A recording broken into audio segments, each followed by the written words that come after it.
Statistiquement, il n'y a pas plus de malformations chez les enfants nés de mamans atteints de maladies inflammatoires intestinales, de maman et de papa d'ailleurs, hein, que chez les enfants nés de parents qui ne sont pas atteints. Pour autant, il y a un certain nombre de précautions, hein. Je pense notamment à la vitamine B9, hein, la carence en vitamine B9 qui peut entraîner des malformations très graves, puisque la carence en vitamine B9 entraîne une non-fermeture du tube neural, donc des anomalies comme le spina bifida, donc des malformations assez embêtantes. Et lorsqu'on n'est pas bien équilibré, de sa maladie de Crohn par exemple, on peut faire des carences en vitamine B9, donc il faut contrôler la vitamine B9 dans la prise de sang, et si c'est bas, prendre une supplémentation en vitamine B9 qui est tout simple à faire. Et l'important, ce qu'il faut savoir, c'est qu'il faut le prendre avant la conception, hein, puisque si on le prend à 2 mois, 3 mois de grossesse, c'est déjà trop tard. Alors, le risque de la transmission de la maladie, premièrement, il faut dire qu'il n'y a pas aujourd'hui de tests de dépistage et de conseils génétiques à ce niveau-là. La maladie de Crohn est une maladie où il y a une susceptibilité génétique, donc il y a plus d'une centaine de gènes de susceptibilité qui ont été mis en évidence. Pour autant, la transmission est loin d'être directe.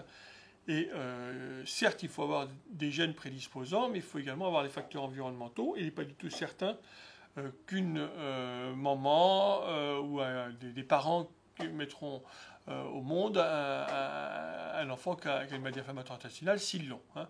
Pour autant, il y a un surrisque, indiscutablement, et il y a des familles de maladies inflammatoires intestinales. Il n'est pas rare de voir deux frères atteints, ou les parents qui ont un Crohn et l'enfant qui a une rectococque hémorragique, ou les parents qui ont un Crohn et les enfants qui ont un Crohn, ça arrive, hein.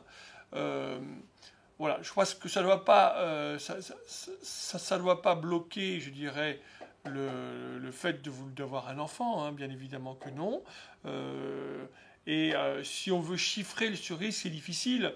Moi, je dis volontiers que le surrisque, il est multiplié par 3. C'est un chiffre que j'ai dû lire quelque part, qui est probablement faux, mais qui donne un ordre de grandeur, je dirais. Voilà, hein. Mais comme ça reste quand même une maladie qui n'est pas très fréquente, bon, voilà. Donc, mais il faut être vigilant.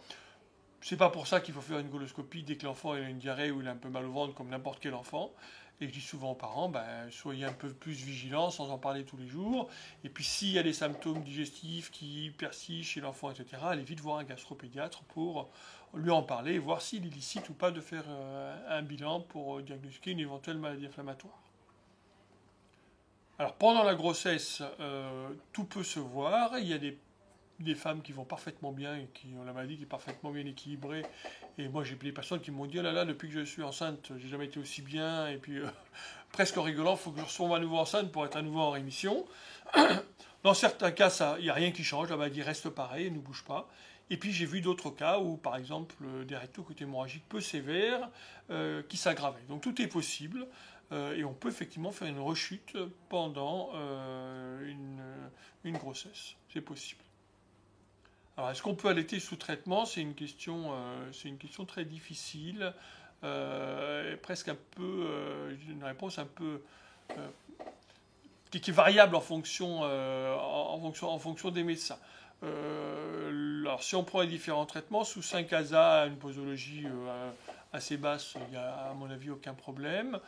Sous azathioprine, beaucoup disent qu'il ne faut pas parce qu'il y a un passage dans le lait. Pour autant, les études qui ont été faites, qui ont dosé l'imurel dans le lait des mamans ont montré des taux extrêmement faibles et chez l'enfant qui allaitait, encore plus faibles, avec aucune conséquence immunosuppressive. Donc, moi, personnellement, je ne contre-indique pas l'allaitement chez un enfant sous imurel. Sous anti-TNF-alpha, c'est la même chose, ça passe pas ou très très peu dans le lait, et à mon avis, il n'y a pas de contre-indication absolue. Pour autant, j'ai des collègues qui ont une autre approche et qui disent ne prenons pas de risque, c'est pas utile d'allaiter. Moi, je trouve que, au contraire, si la maman souhaite allaiter, que c'est important pour elle, il ne faut peut-être pas l'en empêcher, parce qu'il n'y a pas d'évidence que ça soit embêtant pour l'enfant. Et puis, je rappelle également que l'allaitement est protecteur vis-à-vis de la maladie de Crohn.